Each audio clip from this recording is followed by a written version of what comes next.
Hello. You are on the Lingolands channel. Today, you will discover the months of the year. January. January is the first month of the year. February. February is usually cold and has 28 or 29 days. March. March brings the start of spring. April. April often has rain and flowers start to bloom. May. May is a warm month with many flowers. June. June is the start of summer and school holidays. July. July is hot and a good time for swimming. August. August is often the hottest month of the year.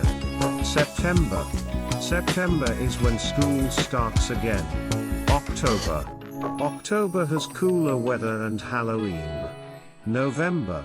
November is a month with lots of leaves falling. December. December has cold weather and Christmas. Thank you for your attention. Subscribe to the Lingolands channel. See you soon.